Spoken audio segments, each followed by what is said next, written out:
बिस्मिल्लाहिर्रहमानिर्रहीम। नाजरीन अस्सलामु अलैकुम वरहमतुल्लाहि वबरकातुहू। नाजरीन आप देख रहे हैं यूट्यूब चैनल, मैं हूं हाफिज़ गफ़ैर। तो ख़ारिश के लिए एक ऐसा शरबत आपको बताने लगे हैं कि जो आपके खून से ख़ारिश, एलर्जी, फोड़े फिंसियों के तमाम जरासीम, बैक्टीरियाज इंशाअल्लाहुल अज़ीज़ ख़त्म कर देगा। खून में अगर गर्मी है, ख़ारिश के जरासीम में इंशाअल्लाह मुकम्मल ठीक हो जाएंगे। ये शरबत आप खुद तैयार करें, बिल्कुल सादा सा आसान तरीका है। पंसार स्टोर से आप लाएं पनीर डोडा, देसी दवाई है। पनीर डोडा 100 ग्राम। उनाब, छोटे छोटे बेरनुमा होता है ये एक फल, वो उनाब भी आप 100 ग्राम ले लें।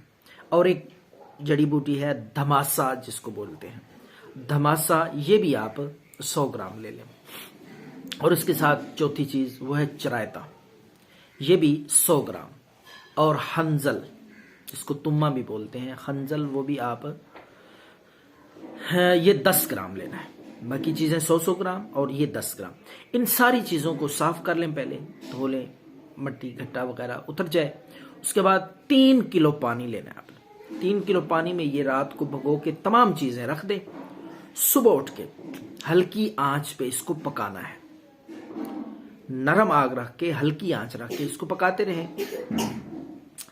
तो जब अच्छी तरह उबाले और जोश आ जाए, ये आपका शरबत एलर्जी, ख़ारिश, फोड़े फिंसियाँ, खून में गर्मी हो, खून में फासद मादे हों, एलर्जी और बैक्टीरियाज ख़ारिश के, इंशाअल्लाहुल अज़ीज़ 2-3 दिन में ख़ारिश आपकी ठीक हो जाएगी। हस्बे ज़ायक़ा आप इसमें चीनी भी डाल सकते हैं, अगर ना भी मिलाएं तो कोई हर्ज नहीं है। जायके के लिए, मिठास के लिए अगर थोड़ी मिकदार में चीनी डालें तो ये मीठा हो जाएगा। बच्चों को पिलाएं, बड़ों को पिलाएं।